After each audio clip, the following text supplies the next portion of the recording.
मध्य प्रदेश की आर्थिक राजधानी इंदौर में एक अनोखी चोरी का मामला सामने आया है, जहां बेटे ने 53 लाख रुपए की चोरी का प्रकरण दर्ज करवाया। तो वहीं पुलिस ने फरियादी के पिता को ही गिरफ्तार कर 19 लाख रुपए और सोने चांदी की जेवरात बरामद कर ली है। पुलिस का कहना है कि प्रॉपर्टी की ब्रोकरी और उधारी के रुपयों से बचने के लिए चोरी की वारदात को अंजाम दिया गया था। वहीं पुलिस आरोपी से पूछताछ में जुटी है।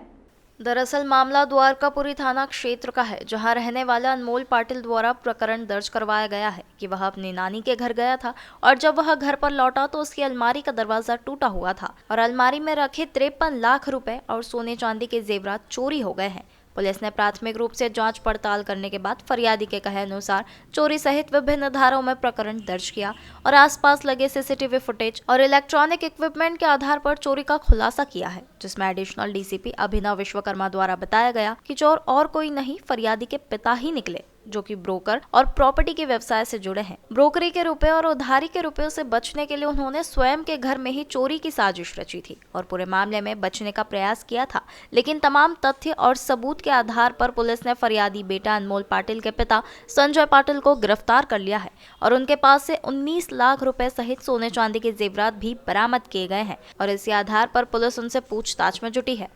द्वारकापुरी थाना क्षेत्र में विगत दिनों में एक मामला सामने आया, जिसमें फरियादी अनमोल पाटिल है, जिसने ये बताया कि उसके पिता की अचानक तबीयत खराब होने पर वे गांव से जब वापस लौट के आए तो उन्होंने ये पाया कि उनके घर में ताला टूटा हुआ था और जो अलमारियां मौजूद थी उसके भी ताले टूटे हुए थे और उस अलमारी के अंदर रखा हुआ नकदी और कुछ सोने और चांदी के जेवर वो गायब थे। इस पर से पूछताछ करने पर उनके द्वारा एक लगभग अनुमान बताया गया, लगभग 53 लाख रुपए की नकदी जो उसके अकाउंट अलमारी में रखी हुई थी वो गायब है। इस मामले को गंभीरता से लेते हुए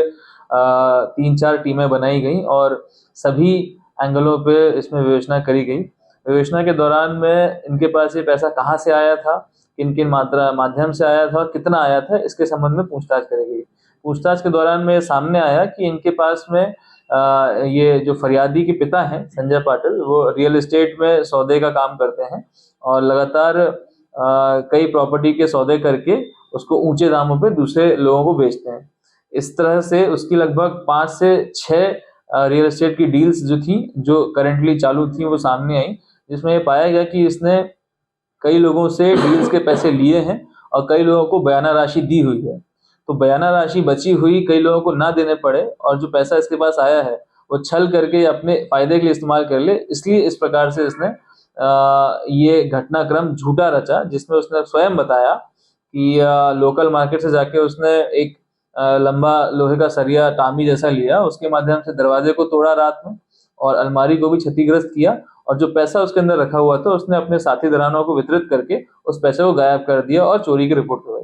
इस पर से लगभग 19 लाख रुपए का मशरूका जो है बताए गए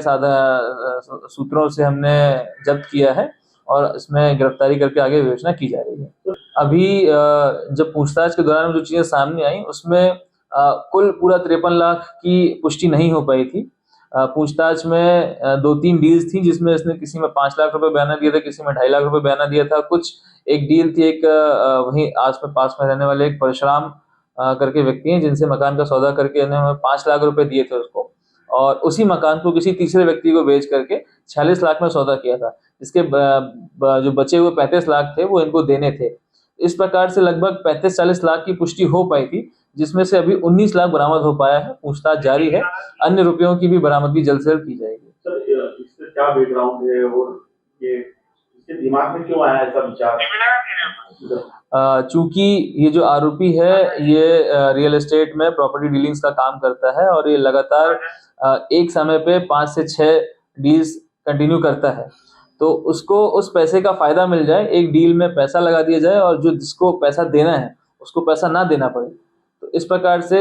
आर्थिक लाभ प्राप्त करने के लिए उसने इस प्रकार से छल रचा था। जी, क्योंकि घटना काफी सनसनीखेज थी, इसमें जो घटना स्थल था उसका बहुत ही बारीकी से निरीक्षण किया गया, फॉरेंसिक टीम को बुलाया गया, वहां पे फोटोग्राफ्स कराए गए, डॉग स्पॉट को बुलवाया गया था, फिंगरप्रिंट टीम को बुलवाया गया था। घटना स्थल के कुछ साक्ष्य ऐसे मौजूद प्राप्त हुए थे जो कि घटना से विरोधाभास उत्पन्न कर रहे थे, जैसे कि दरवाजे पे लगा हुआ अंदर से निशान था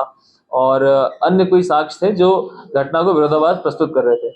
तो वहां से एक शक जाहिर हुआ था और उसके बाद में जितने भी लोगों से इसके पैसों का लेन देन है उससे पूछताछ करने पर, पुष्टि होने पर ये चीज कहीं ना कहीं सामने आई कि इसमें घटना में कुछ ना कुछ संदेह है और फिर कड़ाई से पूछताछ करने पर उनके द्वारा ये कबूल किया गया कि ये घटनाक्रम झूठा रचा गया। ये घटनाक्रम आरोपी ने स्वयं अकेले ही रात में किया और अपने परिवार को जानबूझ करके गांव भेज दिया था, ये बिना बताए कि वो क्या करने वाला है, और अकेले ही उसने घटनाक्रम को अंजाम दिया था।